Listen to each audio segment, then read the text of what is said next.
Welcome to First Readings at Chartwell Booksellers. My name's Barry Singer, and I'm the proprietor of Chartwell. Tonight, a very special departure for our reading series here, a series that we originally conceived as a means to promote new fiction. The idea being to pair a new novel or short story collection every month or so with a guest celebrity reader in a dramatic presentation here at the store. And that series has been quite successful to this point.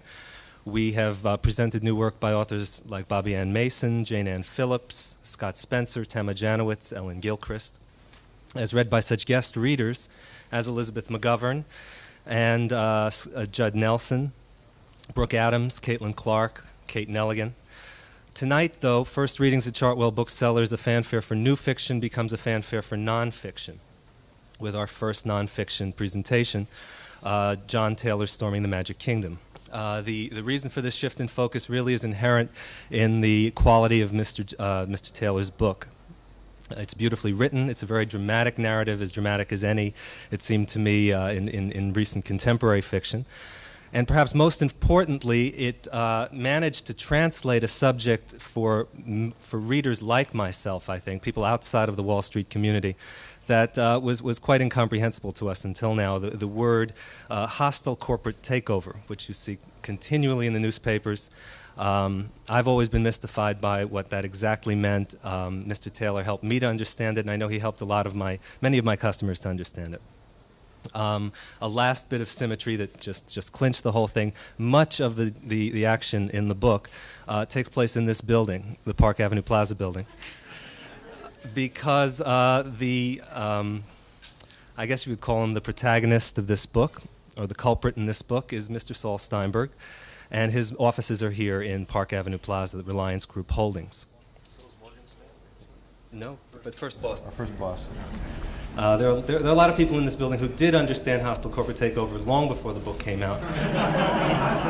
But if they're here tonight, they'll bear with us. Once we decided on a nonfiction reading for First Readings, it seemed natural that we should have nonfiction readers. And very graciously, three of these men, these nonfiction figures in Mr. Taylor's book, agreed to appear with us tonight. On my far right, Mr. Stanley Gold, who is the president of Shamrock Holdings, the holding company for Roy Disney.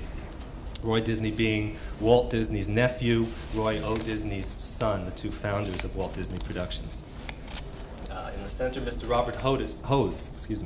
Mr. Hodes is a very distinguished attorney. He is the co-chairman of Wilkie Farr & Gallagher, a law firm in New York City. He is also a director of Reliance Group Holdings, and in the course of this book, during the events that this book documents, Mr. Hodes was a very close advisor to Mr. Steinberg, and he appears in the book as this close advisor. Lastly, on my immediate right, Mr. Irwin Jacobs, who many of you I'm sure have heard quite a bit in the last few weeks, particularly. Mr. Jacobs is a corporate raider, I suppose, by definition. Isn't that what your business calls? And I'll leave it at that. The book makes clear precisely what Mr. Jacobs does and how well he does it. After the reading, there will be a brief question and answer session. We've solicited questions from the media in advance, and the author, Mr. Taylor, will be posing those questions. John Taylor, I should point out, is currently a staff writer for New York Magazine. He's a marvelous writer. He did an incredible job with this book. And it gives me great pleasure now to present to you Storming the Magic Kingdom, Wall Street, the Raiders, and the Battle for Disney by Mr. John Taylor.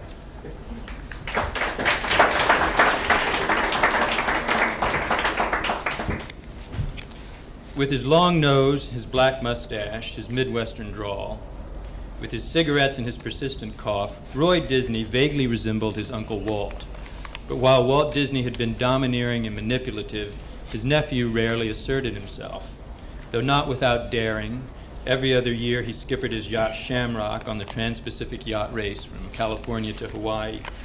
He was a quiet, modest, even shy man who had spent most of his career at Walt Disney Productions, directing and producing nature films such as The Life of the Beaver and The Life of the Peregrine Falcon, which ran on the company's television series, The Wonderful World of Disney. He had neither the temperament nor the inclination to manage his own business affairs, and in 1974, he turned them over to Stanley Gold, a partner at Gang, Tire & Brown, a small but prestigious Hollywood law firm that specialized in the entertainment industry. Since 1978, Gold had also been chief executive officer of Shamrock Holdings. In his personal style, Stanley P. Gold was almost the exact opposite of his client. He combined the qualities of a conservative investment banker and ravish Hollywood dealmaker. His suits were dark, but the pants had pleats. He kept his hair close cropped, but wore glasses with cherry red frames. He was a short man. He was a short man who needed to watch his weight. The pounds accumulated quickly if he was neglectful. Volatile and opinionated, he talked in the torrents of words, and he liked to have a good time, to fool around. Food fights were a tradition at Shamrock management meetings. People found him either colorful and amusing or obnoxious and egotistical. But even his enemies conceded his intelligence and his unusual energy. Starting with the Disney stock Roy Disney had inherited from his father, Roy O. Disney, Gold had expanded his client's holdings into a diversified portfolio of investments. Since retaining him, Roy Disney has seen his net worth double to around $200 million. He owned everything from cattle ranches to radio stations, as well as the now depressed shares in Walt Disney Productions. Typically, Gold would present business propositions to his client, who, if Gold recommended them, would almost always give his approval, then leave his attorney to execute the deal. Gold invested aggressively. For example, in 1978, Shamrock had purchased Star Broadcasting Group, a collection of radio and television stations, in a leveraged buyout, putting up only a fraction of the price in cash and borrowing the rest by using Star's assets as collateral. The deal resulted in a loud and rancorous quarrel between Gold and William F. Buckley, Jr., Star's largest shareholder. Gold, echoing charges made by others in a lawsuit, claimed that some of Star's owners, including Buckley, had looted the company by selling it their personal assets at inflated prices. The Securities and Exchange Commission had launched an investigation into Star prior to Shamrock's purchase of the company. And when the dispute and the investigation reached the press, Buckley, with uncharacteristic inelegance, told a reporter for the Wall Street Journal that Gold was, quote, full of crap. Gold clipped the article and hung it on his study wall. Anybody who's called full of crap in the Wall Street Journal by no less a person than William Buckley has arrived, his wife Eileen told him. 5 years later, in 1983, Gold plunged into another corporate battle. Shamrock began acquiring shares in Fabergé, and toward the end of the year, it was rumored that Gold might start a proxy fight to oust the perfume company's management and its board of directors by persuading other shareholders to join Shamrock in voting for the dismissal at a special shareholders meeting. When Fabergé's officers elected to sell the company to another corporation, a white knight, as a means of avoiding the proxy fight and their probable ouster, Shamrock sold its shares at a handsome profit. More important than that, however, was the confidence the successful maneuver gave Stanley Gold. Confidence in his ability to pressure the management of a company to produce the sort of return on investment that he, as a representative of a large shareholder, wanted to see. If Roy Disney chose to hold on to his stock in Walt Disney Productions and go all the way, Stanley Gold believed he would be able to act effectively to implement his client's decision. Saul Steinberg was a short, chunky man with large jowls, a shock of thick black hair in a pleasant manner. When he grinned and rolled his eyes, which he sometimes did to amuse his wife Gayford, he looked almost jolly. But in business circles, Steinberg was known as a pirate who acquired companies in hostile takeover battles, then ruthlessly disposed of management. He was widely viewed as the very incarnation of the corporate raider. Executives of vulnerable companies had literally panicked upon learning that he was buying their stock. An article on him in Fortune magazine was entitled "Fear and Loathing in the Boardroom." In truth, Saul Steinberg had not actually acquired a company in a hostile takeover since 1968. But on more than a dozen occasions, he had sold stock he had bought back to a company at a huge premium because the company's management feared he would take it over. The victims of this greenmail ranged from Chemical Bank to Quaker State Oil Refining. "I have greenmailed more companies than anyone else," he declared in a 1985 article in Manhattan Inc. magazine. By 1984, Saul Steinberg had been welcomed into the New York establishment. After all, his labors had made him one of the richest men in the United States, with a personal fortune estimated at $400 million. And he was one of the city's most generous philanthropists. By his own estimate, he had given away almost $50 million before he was 45, much of it to the Metropolitan Museum of Art, whose Frank Lloyd Wright room he underwrote. Now, having been transformed into a figure of social consequence, he and Gayford, his third wife, could count among the guests at their black-tie dinner parties such notables as writer Jerzy Kosinski and Arthur Punch Sulzberger, publisher of the New York Times. Nevertheless, Steinberg had never repudiated his renegade corporate tactics.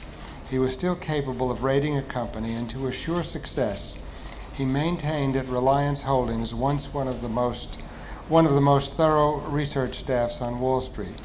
Its analysts counted themselves among the most experienced and the most highly paid in the business.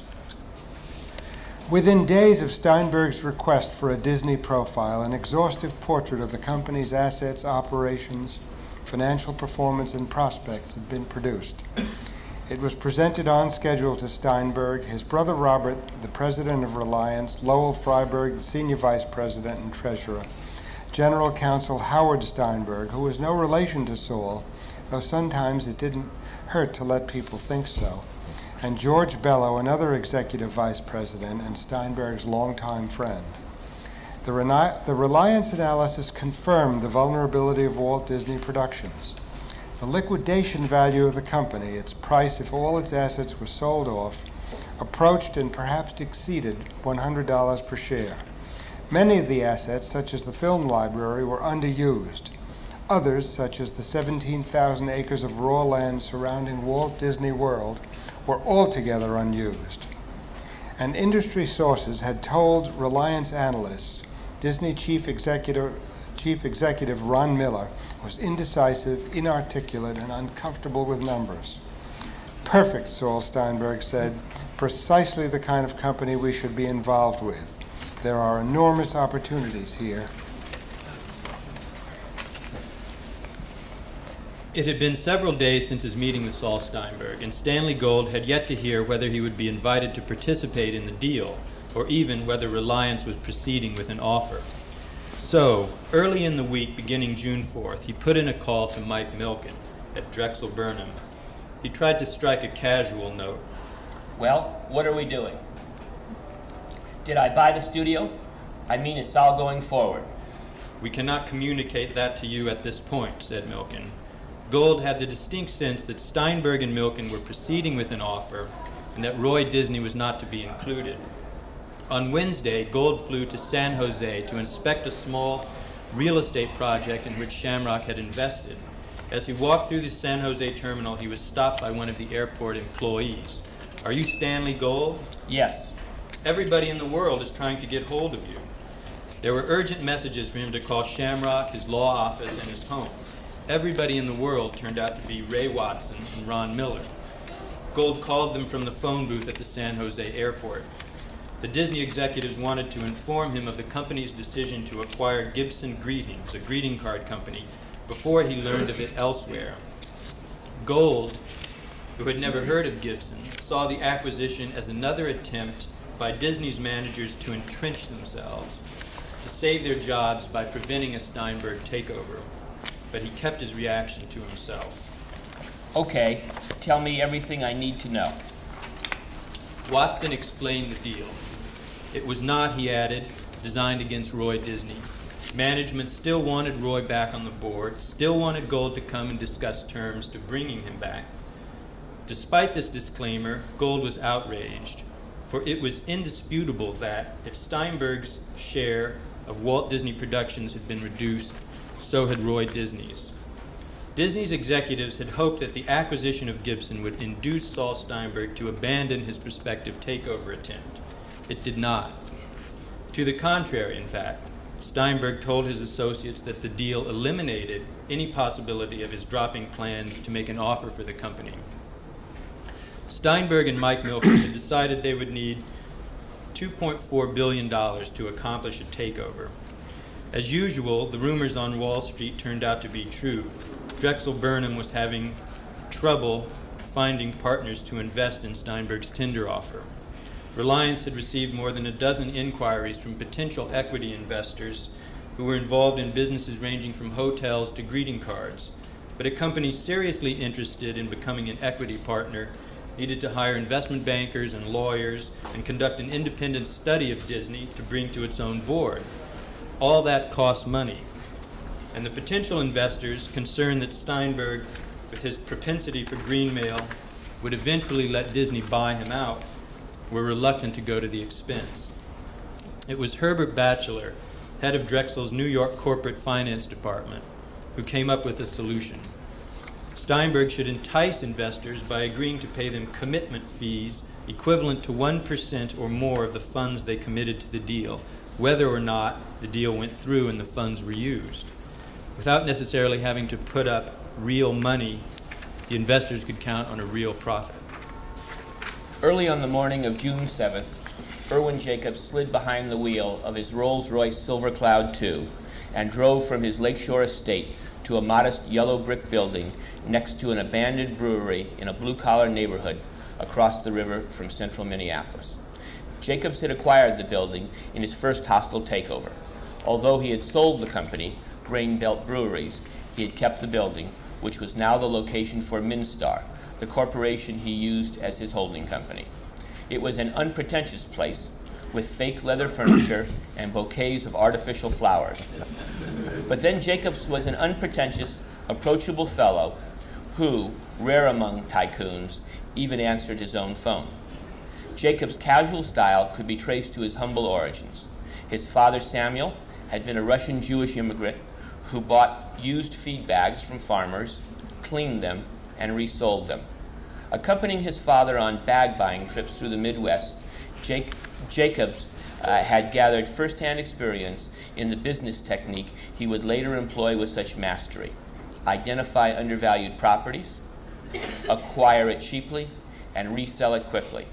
At 18, Jacobs, who had dropped out of college after 3 days, had made his first asset play, buying a shipment of skis at a U.S. Customs auction and selling 300 pairs of them right outside the building for an immediate profit of $7,800. 16 years later, in 1975, he and a Minneapolis banker named Carl Pohlad had acquired Grain Belt Breweries, then sold off the assets for a $4 million profit. A string of similar deals had earned him the nickname Irv the Liquidator. In addition, he had made a number of lucrative raids on such companies as Pabst Brewing Company, Kaiser Steel Corporation, and RCA. After arriving at his office in the old brewery, Jacobs leafed through the Wall Street Journal and read about the Gibson deal. Trading in Disney had opened at 64 1/4.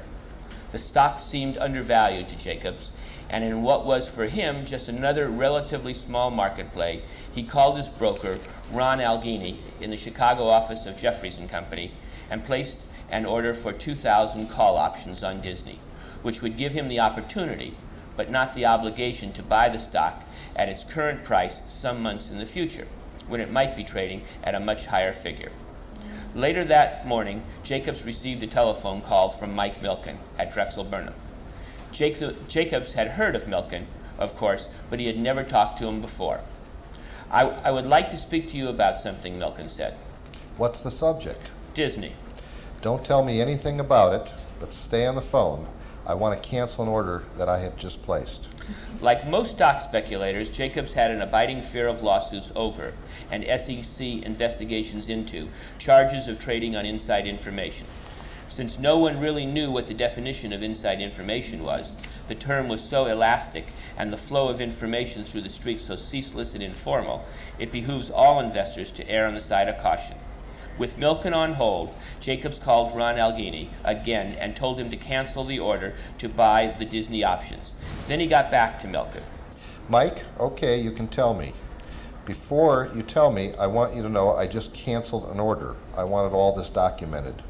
Milken said Drexel was arranging the financing for a tender offer Saul Steinberg intended to make for Disney. Do you want to put up 25, he asked. What is this? One of those deals where Saul is going to say he'll buy it and then he's going to sell his stock back?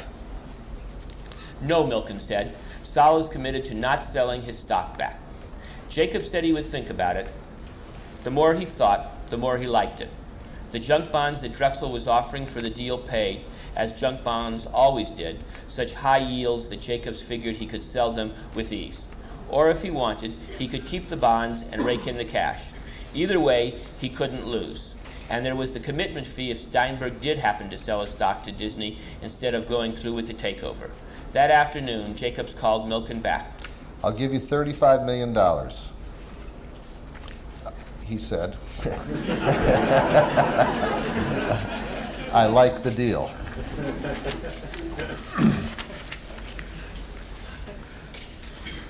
By Friday, June 8th, Saul Steinberg had found his equity partners and formed a shell company called the MM Acquisition Corporation. MM stood for Mickey Mouse. Its stockholders were to be Reliance, Fisher Brothers Financial and Development Company, which was controlled by the Fisher Brothers of New York, who were major real estate developers as well as old friends of Saul Steinberg's, and Trescinda Corporation, the privately held investment company run by Kirk Kerkorian, the shrewd Los Angeles financier who controlled casinos, hotels, and the MGM UA studio. In addition to the equity investors, Mike Milken had lined up a second tier of investors like Irwin Jacobs, who had received junk bonds to be paid off when the specified Disney assets were sold to the Fishers and Kerkorian. On the morning of June 8th, the directors of Reliance Holdings met in a conference room off Saul Steinberg's office. More than a dozen Reliance executives also attended. The research and legal staffs presented their final analyses. Some directors wondered how Disney would fit with Reliance, if indeed Reliance intended to operate the company. Several directors repeatedly raised the question of the public outcry that would certainly occur if someone like Saul Steinberg tried to take over an enshrined American institution like Disney. There was talk of motherhood, apple pie, and the flag. But in the end, the directors decided the company was irresistibly attractive. The potential returns Disney would bring Reliance would more than compensate for any public uproar. The vote was unanimous in favor of the proposal. The morning of June 8 began normally enough for Ray Watson. At 9 o'clock, he met with the senior management committee of Walt Disney Productions and a compensation consultant named Bud Crystal to review the salary packages Disney's board had recently approved for the top executives. At 11 o'clock, he saw the company's divisional heads and reviewed the corporate strategy he had outlined in a new business plan. That was followed by a meeting with an architect who was reworking a master plan for the studio property. It was around noon on the West Coast when the announcement of Steinberg's offer came across the wire. Within minutes, Watson's secretary was canceling his next appointments, and Watson himself was on the telephone to Don Drapkin, a partner at Skadden Arps in New York, who had assumed much of the work on the Disney account. Steinberg has made an announcement, Watson said. Does that mean he will really do it? He has to do it now, Drapkin replied. Once a tender offer was announced publicly, the acquirer had to proceed unless an agreement was struck with management. Steinberg can't get out of it now without being in serious, serious trouble, Drapkin went on. So you've got to say, it's been done, it's going to happen, you're going to get the offer on Monday. Okay, Watson said, let's review our options. The options Drapkin reviewed for the Disney executives were few in number, however, and disappointingly familiar. The team at Morgan Stanley had already drawn up a list of potential white knights and had held exploratory talks with some, like from networks like ABC to studios like MCA Universal, in the event of just such an emergency. But the Disney management had already decided that it was essential for the company to remain independent. Disney and its unique culture might suffocate in the embrace of a conglomerate. The crown jewel strategy was equally unattractive. Selling off the parts of the company the Raiders sought would be a form of self-mutilation, requiring Disney to get rid of its studio, film library, or real estate. Similarly, a leveraged buyout by management could not be accomplished without selling an essential component of the company to pay off the debt that would be incurred. Just as bad, a poison pill would require the board to arrange for the company to assume vast amounts of debt if a raider bought a controlling interest in its stock. Setting in place such a mechanism might deter the raider, but if the raider proceeded, it would cripple the company as surely as selling off the theme parks. Disney could always try to persuade the stockholders to refuse to tender their stock to Steinberg, and the Disney executives favored this tactic because it was democratic, and it fit the notion that the shareholders controlled the company. But Skadden Arps and Morgan Stanley were extremely discouraging about Disney's ability to succeed in a campaign of this sort. They calculated that about 3 million of the roughly 37 million shares of the company's stock now outstanding were in the hands of arbitrageurs. Institutional investors handling stock portfolios for large pension funds and insurance companies probably controlled up to 3 times as much as the ARBs. Many of these stockholders had loaded up on Disney shares in recent weeks with one intent: to sell out for a quick profit if a takeover took place. It would be hard to appeal to the sentimental instincts of such ruthless traders. Even if Disney occupied a fond place in their hearts, they would always argue that they had a fiduciary responsibility to maximize profits for their clients. There was only one other possibility: green mail. For the past several weeks, a gentleman whom Don Drapkin mysteriously refused to name to the Disney executives, but who, he said, was close to Steinberg and an extremely powerful figure in his own right, had been calling Drapkin to hint that Steinberg was willing to settle. This gentleman never mentioned green mail. A word so coarse, so abominable, never issued from his lips. But he had talked to Drapkin again and again, each time to suggest in his discreet way that a settlement was possible. Disney's management thus had 7 alternatives, including surrender to Steinberg, selling out of White Knight, seeking out a White Knight, selling off the crown jewels, or gutting the company in a leveraged buyout. All of those would destroy Disney in order to save it. A public campaign would be quixotic, like selling Donald Ducks to shareholders. Poison pills and green mail were loathsome and cowardly, but to allow Steinberg to dismember the company was inconceivable. Steinberg was legally committed to making the tender offer on Monday. Watson and Miller had 3 days in which to decide. To investigate further the possibilities of a negotiated settlement, Drapkin spoke that afternoon with acquaintances who had access to Steinberg, including Robert Hodes, a director of Reliance and a partner in the law firm of Wilkie, Farr & Gallagher. Hodes informed Drapkin that nothing could be done at the moment. Earlier in the week, Drapkin told his clients, Steinberg had been depressed over his inability to put together the financing for a tender. Now that he had done it, he was euphoric, savoring his accomplishment and unprepared to talk just yet. But there was something that could be done, Joe Flom said. Something that might make Steinberg more willing to come to terms. Disney could prepare a poison pill in the form of a self-tender. Flom suggested that Disney's finance officer, Mike Bagnall, begin immediately to arrange financing from the Bank of America for just such a self-tender. There should be little difficulty, given the company's extended line of credit. The decision had to be made over the weekend. "We don't have any time, gentlemen, for any more contemplation," Ray Watson said at the end of the day. "We're in a crisis mode." That night, Don Drapkin called Lawrence Tisch. One of the most astute investors alive, Tisch and his brother Preston Robert controlled Lowe's Corporation, a holding company worth $13 billion.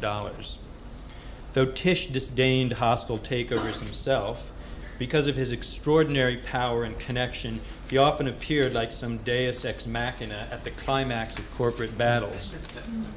The previous winter, he had played a crucial role in settling the dispute between Gordon Getty and the Getty Oil Company, which had led to the sale of Getty to Texaco which had increased Texaco's oil reserves, which in turn had convinced the Bass brothers to increase their investment in that company and subsequently to accept the premium for their shares that some had called greenmail.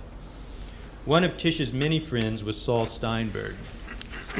When Drapkin got through to Tish, he described the self-tender Disney was contemplating. Tish then called Steinberg at his beach house in Quogue. It was 11 o'clock. Steinberg had just taken a shower and was preparing to go to bed. Drapkin had told him, Tish said, that Walt Disney Productions was out of control, that Watson and Miller refused to listen to the sage advice of Skadden Arps and Morgan Stanley, that the Disney executives were bent on destroying the company in order to prevent Steinberg from acquiring it. If Steinberg refused to sell his stock back to the company, Tish said, then Disney would do dangerous and stupid things. Its executives would commence a self-tender that would leave Reliance with total control of a company crushed beneath a mountain of debt. If that was the case, Steinberg said, he might well be forced to sell his stock back. He agreed to sleep on it. The atmosphere in Bob Hodes' corner office on the 47th floor of the Citicorp Center was tense but subdued. Neither the attorneys for Skadden Arps nor those for Reliance, everyone in the room was a lawyer, displayed any hostility or anger. Unlike the Disney executives, they did not see themselves as fighting for their lives. Nonetheless, there would be winners and there would be losers in the battle for Disney, and everyone hated to be associated with the losing side. Drapkin told Hodes and Reliance counsel Howard Steinberg that this was the last chance they had to avoid catastrophe. He and his associates were booked on the last flight out of New York to California that night. There was a Disney board meeting the next day, and at that meeting, one of two things would happen. Either Disney's directors would consider a buyback, if terms could be agreed on, or they would consider a self-tender. So Reliance had to decide today. Disney was making a one-time offer.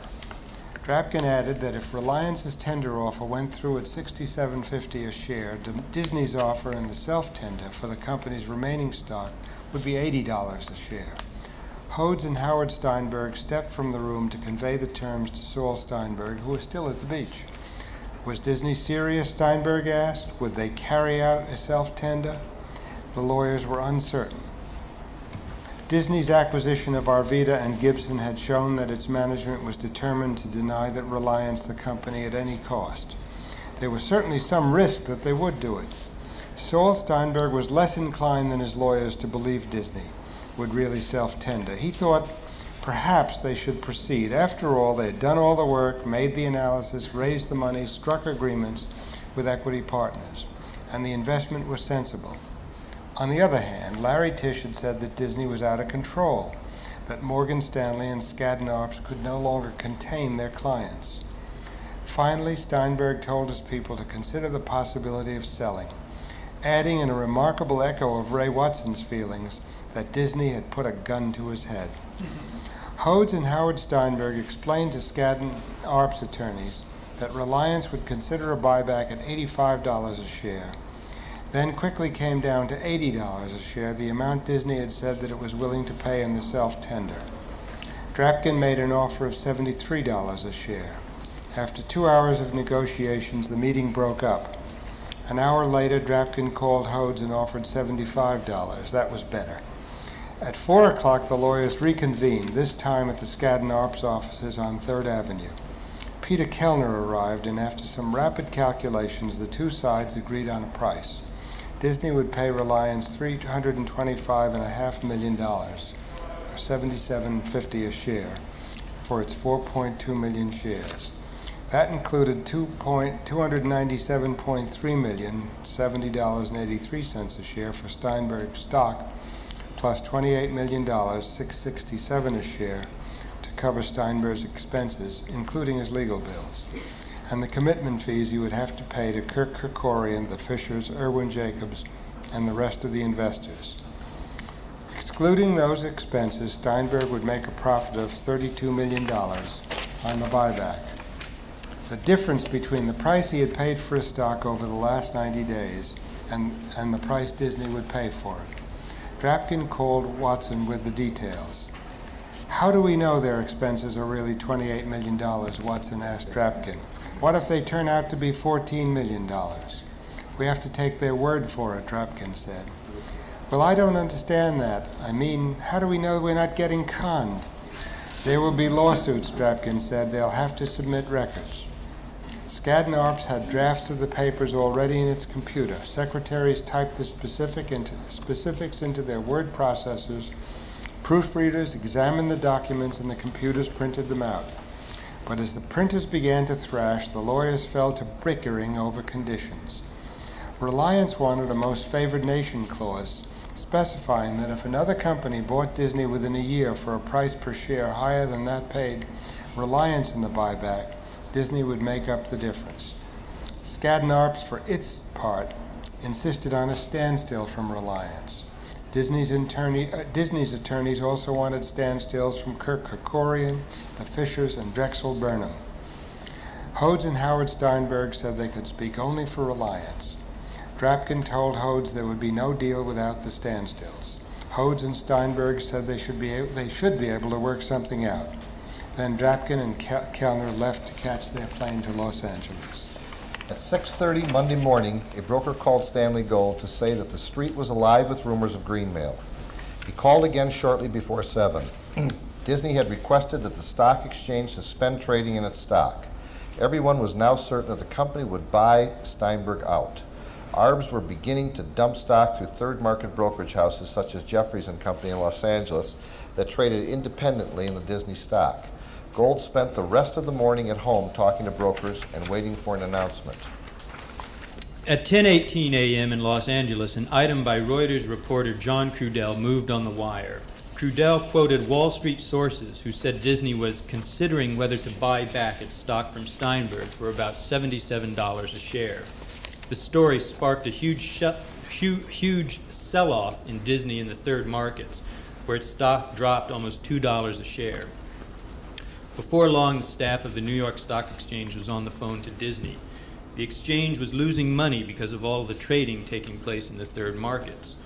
When was the company going to make an announcement? Tell them we're not ready yet, Drapkin instructed a Skadden Arps associate. If they want to know why, say because we haven't reached a decision. They say they will open the market anyway, the associate replied.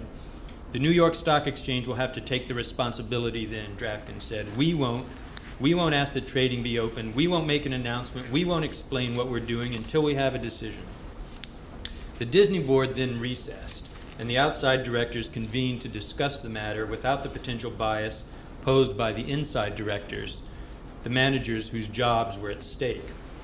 They agreed that paying Steinberg green mail would be considered unfair to the other shareholders. But, as one of the directors pointed out, if Steinberg's tender offer went through, the 49% of the stockholders who got in on the front end of the offer would do much better than the remaining 51%, including most of the small investors, who would see the value of their stock plummet. That was unfair, too. The outside directors agreed to endorse the Steinberg buyback. The full board then reconvened. Phil Hawley said the outside directors would support the decision to buy back Steinberg's stock on the condition that Disney's management raised the company's earnings to the point where it would no longer be susceptible to raids. If that did not take place, Hawley said, the board would have to consider other means to realize the full value of the company's assets. In the ensuing scramble to issue a statement and gird for the inevitable backlash, few at Disney focused on what those other means might be. At 3:23 p.m. Eastern Time, the New York Stock Exchange reopened trading in Disney without the company's approval because of significant trading in the third markets off the floor of the exchange. Disney opened at $7 a share before its price on Friday when trading had been suspended. Less than 40 minutes later, the big board closed. Disney's stock had fallen another $3.78. The company's announcement of the buyback came at 5:16 p.m. in New York, more than an hour after trading had stopped for the day. After the board adjourned, Watson and Miller called Stanley Gold. They had not, Watson explained, informed Gold and Frank Wells during their meeting the previous day of the negotiations then underway because it would not have been appropriate. We didn't know whether it was going to be or not, Watson said. We did what we thought we had to do. Gold, as he put it later, came unglued. He gave his callers what he liked to term vintage Stanley Gold. What a stupid thing to do. You're amateur night in Dixie. If you were going to greenmail him, why didn't you greenmail him 60 days ago when he owned only 5% and the stock was down 10 points? Who advised you on this? I mean, you didn't have a plan. You didn't... Gold began to splutter. Calm down, Watson said. We had to make the hard decision. You weren't there, said Miller. It's easy to criticize. We still want to see if we can get Roy back on the board, Watson said. Come and see us. Stanley Gold was to make some other moves before the week was out. One reason for his anger over the greenmail had to do with the plunge in the price of Disney stock that followed it. He had bought a lot of stock for Shamrock over the last 3 months on margin, putting up only a percentage of the price in cash and borrowing the rest from his broker. When stocks bought on margin declined, the broker usually made a margin call demanding more of the cash up front. The day of the greenmail, Gold was called by his broker, who said there would be a $6 million margin call in Shamrock's Disney stock. The next day, there was a $5 million margin call in the stock, and the day after that, a $1 million margin call. Within 3 days, Shamrock was forced to pony up $12 million to cover its position.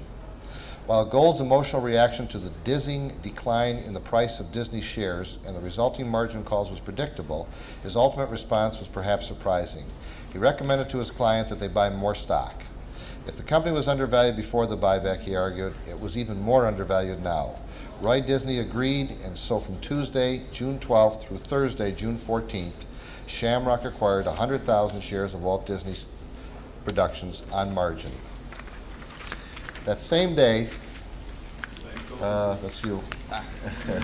That same day, Irwin Jacobs had packed up his family and flown to Greece for a 2-week vacation.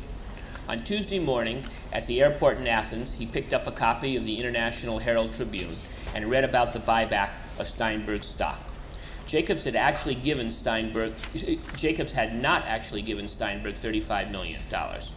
He and the rest of the investors, including Kokorian and the Fisher brothers, had simply pledged funds to finance the tender in exchange for the commitment fee. Indeed, Jacobs would eventually receive a check from Steinberg for $570,412. But after performing some calculations, he determined that he had come out a loser in this particular venture. Canceling the call options on Disney stock the day Mike Milken contacted him cost him a potential $700,000. Oh, well. Jacobs said later when reflecting on this development, Some days you win and some days you lose. he was a big boy.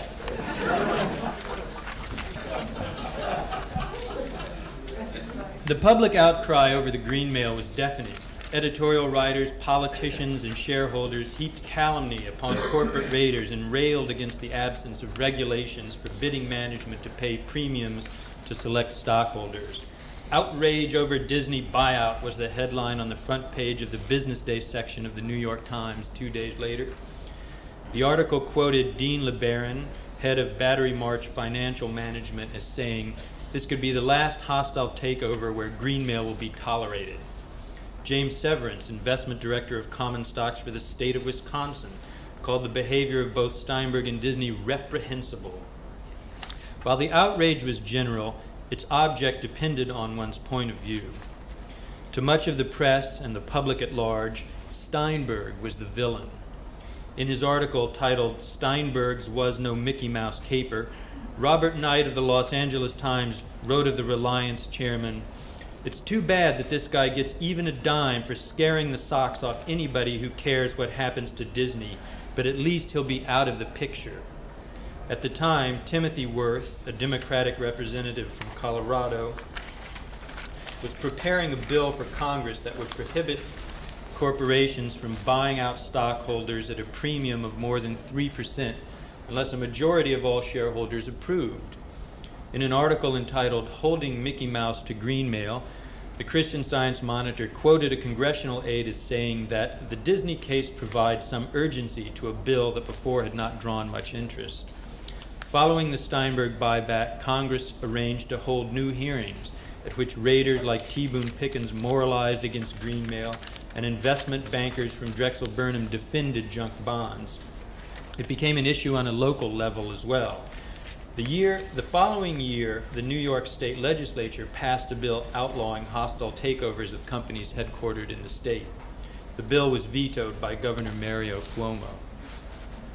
But while the wrath of the public and the media was focused on Steinberg, the investment community tended to blame Walt Disney Productions. Lee Isger, the analyst who followed Disney to Paine-Webber, was quoted in the New York Times as saying of the Disney board, "They just folded, and that's sort of sad." By paying Steinberg greenmail, Disney had failed to treat all shareholders, including the Arbs, equally, and that had cost all shareholders, including the Arbs, a steep paper loss. As a result, Wall Street poured abuse on the company in its own inimitable fashion. By the middle of the week, Disney stock had plummeted another $7 to less than $46 a share, and it continued to fall.